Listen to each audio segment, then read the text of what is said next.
الشيطان الرجيم بسم الله الرحمن الرحيم إنا نحن نزلنا الذكر وإنا له لحافظون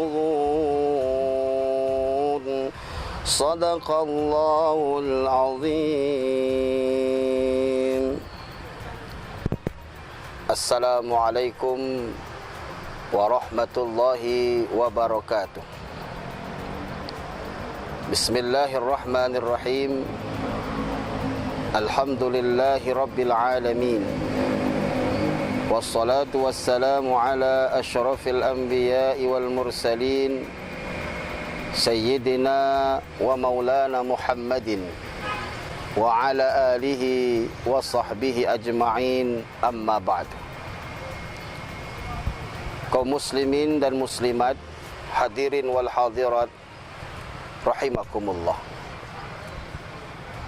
Syukur alhamdulillah, hari ini kita telah memasuki fase kedua daripada bulan Ramadan yang oleh Rasulullah SAW memberi nama fase maghfirah atau fase ampunan.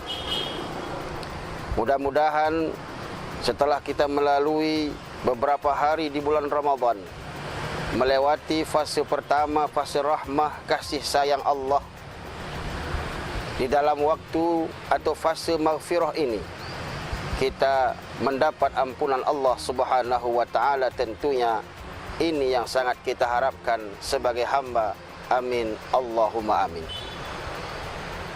Pemirsa TV Agara dimanapun berada yang dirahmati Allah, sebagaimana kita maklumi, sebuah produk yang apabila hendak diluncurkan ke permukaan tidak akan bisa, mau tidak mau, harus dan mesti memiliki sebuah buku panduan untuk menjadi pedoman penggunaan barang atau produk tersebut. Produk handphone misalnya, dengan berbagai macam merek yang telah beredar di permukaan di tengah-tengah masyarakat, satu demi satu kita lihat. Ketika kita membeli satu produk handphone, pasti di dalam kotaknya ada buku panduan. Begitu juga dengan kendaraan, mobil misalnya. Ketika kita membeli satu unit mobil, tidak hanya kita dapatkan kwitansi pembelian, tidak hanya kita dapatkan surat-surat tanda pembelian, tapi kita juga dikasih satu buku. Tujuan buku itu untuk menjadi panduan dan pedoman bagi kita pengguna produk itu. Apa gunanya?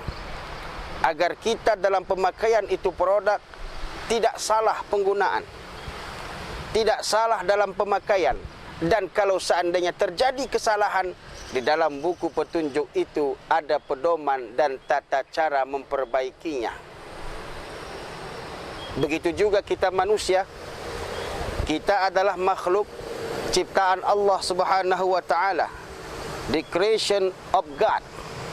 Kita adalah makhluk yang dijadikan Allah, diciptakan Allah menjadi penghuni di muka bumi ini. Maka Allah Subhanahu wa ta'ala tidak membiarkan kita diciptakan begitu saja, tapi untuk menopang itu Allah beri kita satu buku pedoman, satu buku petunjuk yang kita kenal dengan sebutan Al-Quran.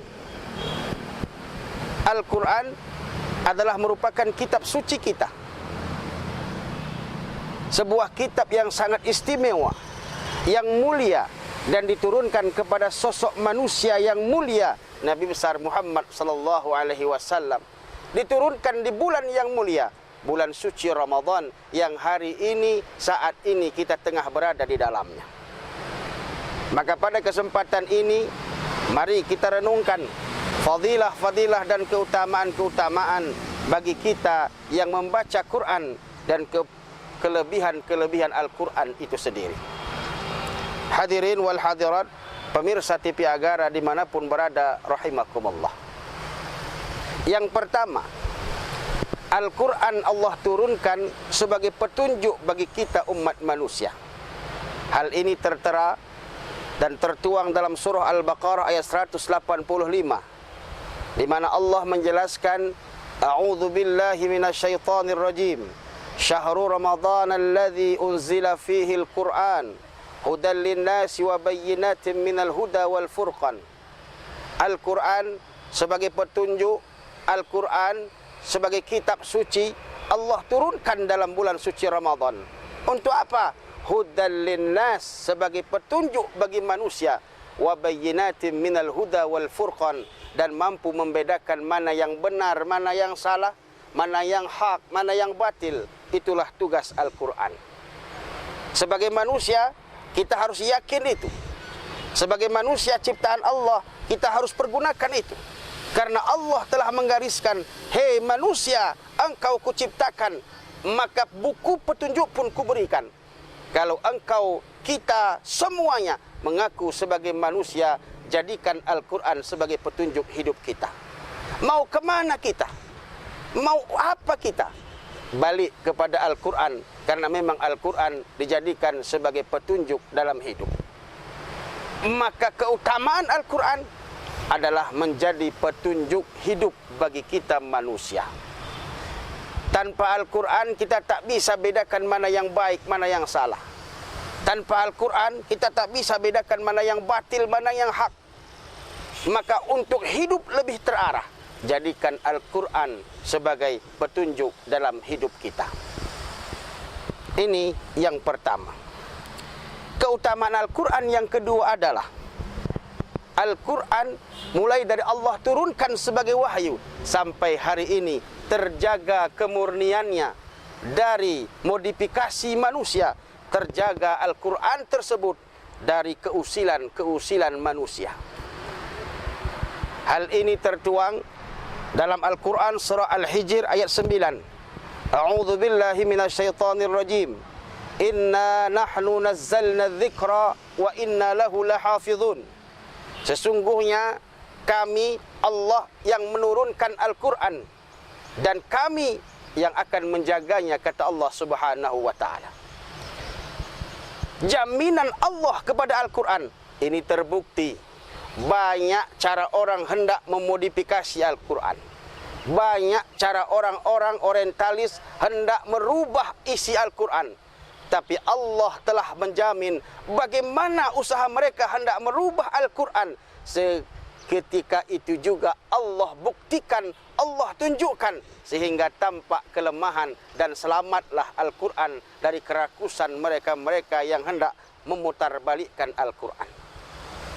Dalam sejarah kita kenal salah satu tokoh yang sangat terkenal di saat itu, Musailamah Al-Kazzab, yang berupaya mengklaim dirinya sebagai nabi dan mencoba merubah isi Al-Quran. Tetapi karena itu ciptaan manusia yang dilaknat Allah, tak berlaku lama dia pun surut karenanya. Karena Allah lah yang menjanji, Allah lah yang menjanjikan itu semua. Kami yang menurunkan Al-Quran, dan kami yang akan menjaganya, kata Allah Subhanahu wa ta'ala. Ini keutamaan Al-Quran yang kedua. Yang ketiga, hadirin, Al-Quran Allah turunkan kepada kita sebagai obat penenang hati, sebagai obat penenang jiwa dari kegundahan, kegalauan yang terus mengejar kita, yang hampir setiap hari menghimpit kita. Apapun yang kita rasakan, balik ke Al-Quran. Karena Allah telah menjanjikan dalam surah Al-Isra ayat 82. A'udzu billahi minasyaitonir rajim. Wa nunazzilu minal Qur'ani ma huwa syifaa'u wa rahmatun lil mu'minin. Al-Quran Allah turunkan selain sebagai petunjuk yang tadi sudah kita sampaikan, Al-Quran juga sebagai obat syifa bagi mereka orang-orang yang beriman. Zaman sekarang adalah zaman galau. Banyak orang yang stres, tidak dapat kerjaan stres, jabatan tak naik-naik stres, putus dengan pacarnya stres, anaknya narkoba stres, galau semuanya. Belum lagi gara-gara kasus corona, semua jadi galau, semua jadi heboh. Di saat ini hati mudah sekali terancam rapuh. Maka di saat itu Allah tawarkan obatnya, Al-Quran. Dekatkan diri dengan Al-Quran, maka semua kegalauan itu, semua keresahan itu akan terhindar dengan kita mendekatkan diri dengan Al-Quran. Karena Allah menjadikan Al-Quran sebagai syifa, sebagai obat, sebagai penawar bagi orang-orang yang beriman tentunya. Yang keempat, Al-Quran adalah merupakan lumbung pahala bagi siapa saja yang suka membacanya. Menjadi modal besar kebaikan bagi siapa saja yang gemar membacanya. Hal ini tertuang dalam hadis baginda Rasulullah SAW yang diriwayatkan oleh Imam Bukhari, di mana Rasul pernah bersabda, "Man qara'a harfan minal kitabi falahul hasanah wal hasanatu bi asri amsalihah wa la akulu alif lam min harfun walakin alifu harfun wa lamu harfun wa mimu harfun." Siapa orang, kata Rasul, yang mampu membaca satu huruf saja dari Al-Quran, satu huruf, tak usah banyak, cukup satu huruf saja, kata Rasul, dari Al-Quran, maka dari bacaan itu dia peroleh pahala, dia peroleh satu kebaikan, dan dari satu kebaikan itu berbuah 10 kebaikan. Kata Rasul, dan aku tak mengatakan alif lam mim itu satu huruf, meskipun pendek, tetapi alif satu huruf, lam satu huruf, mim satu huruf. Alif, lam, mim saja sudah terhimpun 3 huruf di situ, berarti kita peroleh 30 kebaikan. Sungguh luar biasa kasih sayang Allah. Sungguh luar biasa, maha besar kasih sayang Rasulullah kepada kita. Baru sekedar membaca satu huruf saja telah Allah beri kita kebaikan. Konon lagi di bulan Ramadan ini kita mampu membaca 1 lembar Al-Quran. Konon lagi mampu kita lipatkan menjadi 1 juz Al-Quran. Konon lagi kalau kita mampu mengkhatamkan Al-Quran, subhanallah, berpuluh-puluh, beratus ribu, bahkan berjuta pahala dan kebaikan yang telah Allah persiapkan kepada kita. Hadirin kaum muslimin, pemirsa TV Agara dimanapun berada, rahimakumullah. Yang terakhir yang bisa kami sampaikan pada kesempatan ini, yang menjadi keutamaan dari Al-Quran dan membaca Al-Quran adalah orang-orang yang gemar baca Al-Quran akan mendapat syafaat dan pertolongan dari Al-Quran di yaumil qiyamah. Hal ini senada dengan apa yang disabdakan baginda Rasulullah SAW yang diriwayatkan oleh Imam Muslim dalam hadisnya. Rasul bersabda, "Iqra'ul Quran fa innahu ya'ti yaumal qiyamah syafi'an li ashabi." Sering-seringlah kau baca Quran, sering-seringlah kalian tadabburi Al-Quran, sering-seringlah kalian bercinta dengan Quran, karena sesungguhnya Al-Quran kelak pada hari kiamat akan memberikan pertolongan dan syafaat bagi orang-orang yang suka membaca Al-Quran, bagi orang-orang yang suka mentadabburi Al-Quran, bagi orang-orang yang suka dan mampu mengamalkan Al-Quran. Hadirin, tidak ada ruginya kita belajar Al-Quran, tidak ada ruginya kita membaca Al-Quran, dan tidak ada ruginya kalau sampai kita mengamalkan Al-Quran. Mudah-mudahan Ramadan yang sudah kita jalani hampir setengah ini, Allah beri senantiasa kita kekuatan zahir dan batin agar mampu kita membumikan Al-Quran di dalamnya. Al-Quran yang Allah turunkan di dalam bulan suci Ramadan yang mulia ini. Mari kita dekatkan diri dengan Al-Quran.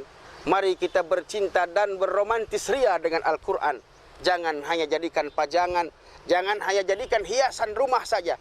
Jadikan Al-Quran sebagai sahabat kita berkomunikasi dengan Allah Subhanahu wa Ta'ala. Karena Al-Quran memiliki fadilah, memiliki kelebihan yang sangat luar biasa. Terakhir, pemirsa TV Agara yang dirahmati Allah, saat ini kita sedang melawan sebuah wabah yang kita kenal dengan sebutan Corona COVID-19. Maka pada kesempatan ini Kami menawarkan sebuah solusi bagi kita yang kami sebut dengan jurus ODP. O, optimalkan ikhtiar kita. Apa ikhtiar kita? Ikuti aturan pemerintah.